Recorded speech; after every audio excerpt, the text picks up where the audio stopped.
want to show you how to write about your observations. Now, I know there's a handful of us in each class who chose to do observations, which is really, really cool.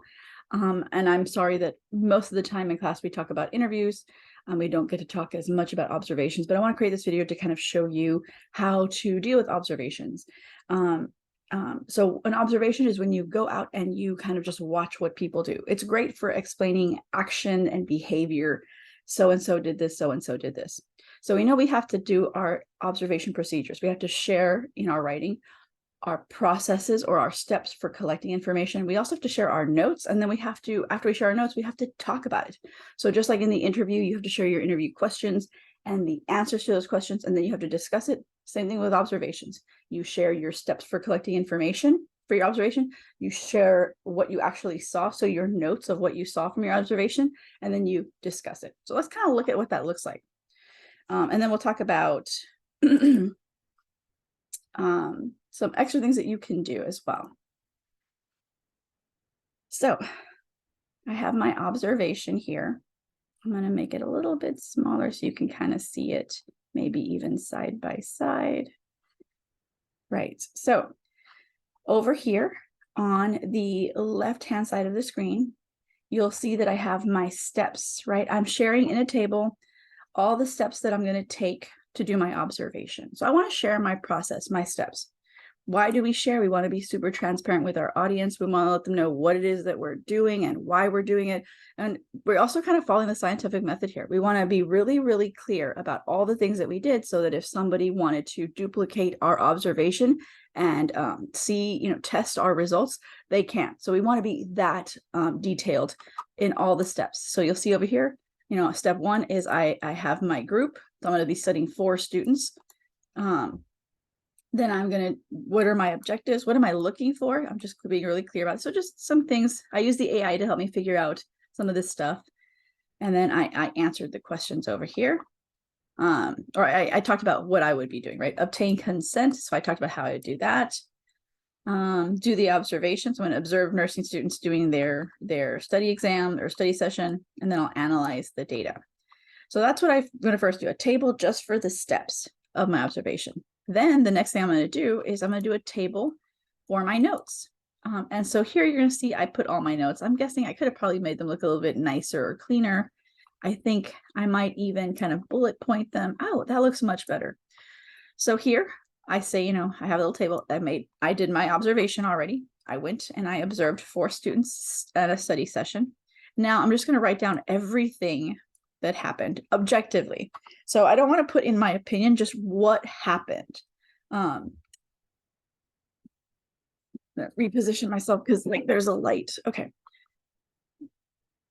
So notice I'm not talking about my opinions, right? I'm just saying what happened. For example, here 2 students mentioned they had not done any reading. I'm not putting my opinion about that. I'm not saying 2 pretty students or 2 students mentioned they hadn't done any reading and I thought that was dumb. None of my opinions are going in, just exactly what happened. And so these are my notes for that. Just whatever I saw happening, I write it down. I'll make this a little bit clearer so you can see it. So here are my actual observations, bullet pointed everything that I saw. And then right after that, you'll see that I actually created a little bit of a visual. I went to Canva, and the reason I created a visual is because observations are very visual. Like I saw something happening and I kind of want my audience to kind of see the same thing. So if you recorded your observation, you could take screen caps and put pictures of the screen caps about what you were seeing happening in there as you talk about it. You can create a little comic or an illustration to show what you're talking about. Observations can include a lot of visuals, and that's kind of what I like about them. For me, I decided I was going to do kind of like a little infographic to get some of the main points across of what I saw with some clip art. For example, 4 students. So you'll see I have 4 students here. Talk about what they did before the meeting. They were reading, and so I use that little clip art to kind of showcase what that looks like.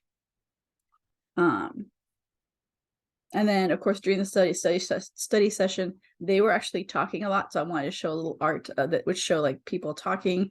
Also, they were taking notes, and I wanted to show a little art of like them take like what it looks like to take notes. So I'm just kind of creating some visuals that will help. And then of course there was some planning together. So I took some of the main ideas and turned them into a visuals so my audience can better understand it. Now, on top of that, I'm going to also want to write about this. So how do we write about our observations? Let me format this so that, yeah, I kind of like the way that looks. Yeah, that's my conclusion though, so I'll just won't worry about that. So I like to write around my visuals a little bit. Let me make this a little bit smaller, but without making it so small that I can't read it. Okay. So just like with interviews, we have to think about, okay, now that I've kind of shown what I did, my notes, I even created a little graphic that kind of shows the main ideas that I might be talking about. I still have to discuss it. I still have to write about it to help my audience understand what I'm trying to get across. I can't just show them my notes because they're like, okay, these are fine, but what am I supposed to get out of this? We have to make sense of it for our audience.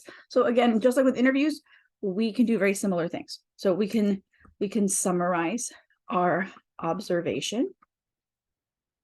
We can pick out specific, now we don't have quotes, right? Because we didn't talk to anybody, but we can pick out specific situations or actions we saw that we want to discuss.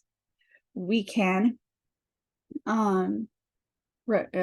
compare and contrast to our own experiences, right? Talk about how we're connected to ourselves, connect to ourselves. We can compare and contrast to our secondary sources. We can talk about what surprised us, talk about what we didn't expect, and talk about what we think is important to answer our question. Right, so there's a couple of things that we can do here. I'm going to kind of play around with this. I think I'll do a summarization of my observation, and I think I'll pick out some specific actions that I want to talk about. I might compare it to my own experiences. I can see myself doing that. And I think I might compare it to my secondary sources. I might end up contrasting it because I noticed some differences that, my observation shows that my sources never talked about. So I'm going to actually talk about the differences. I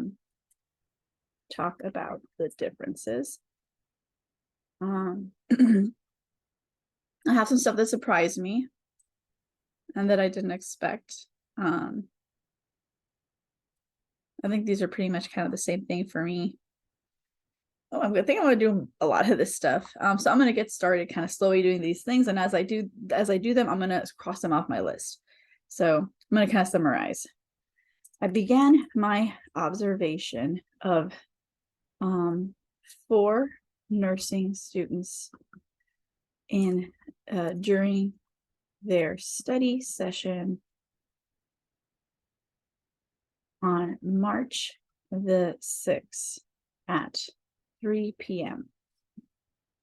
I noticed that when the students all got together, they spent a little bit of time. You know what? That one doesn't really matter. I think I'm gonna go straight to, I'm gonna go, instead of talking about, a summary of the whole thing. Because I think I'm getting too specific there. So a quick summary is kind of like what happened overall. During the observation, I noticed 4 key things. Well, I noticed 2 key things. 1, students in the study session were doing a lot of talking. Actually, 3 key things. Doing a lot of talking about the reading. They all took notes. And finally, 3, they made plans to support each other and seek help together. The study session was about 2 hours long, and had students really interacting with each other over the readings. So that's kind of a quick summary. I want to talk about the specific actions. I kind of picked them out already, but I'll move into them. I think I might do like maybe a paragraph for each. I want to focus on the 3 specific actions I noticed they took. The first action that surprised me was just how much, so I'm talking about what surprised me, how much talking the study group was doing about the reading. They were sharing what they learned and questions they had, as well as answering questions for each other about the reading. I've participated in some similar group discussions over readings before, specifically in my English 1302 class, where our teacher asks us to discuss the readings we do for class. We'll often talk about what we learned, and then if any of us have questions or maybe didn't fully finish the reading, there is always a partner who is helpful by answering questions or filling us in.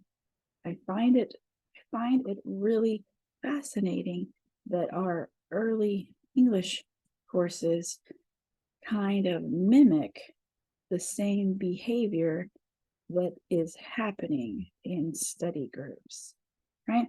So there's a discussion of the first action. I'll talk about the next action, the note taking, which also surprised me. Another thing that surprised me was the note taking that students were doing.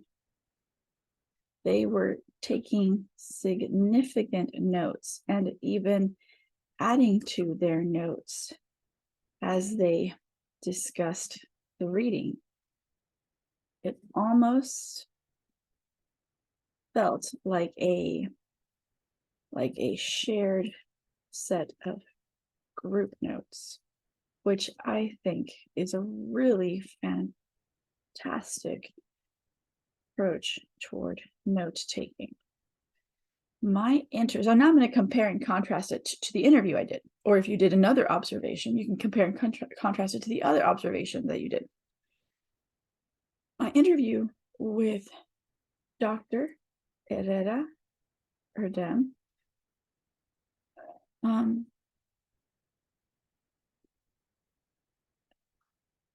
guess this reminds me of my interview with Dr. Erdem. During our interview, Mrs. Herrera Erdem claims that note-taking is a major part of reading to understand. She states that she will carve out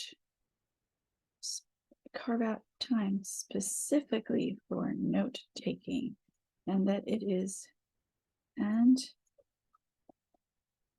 it helps her better comprehend what the readings are about.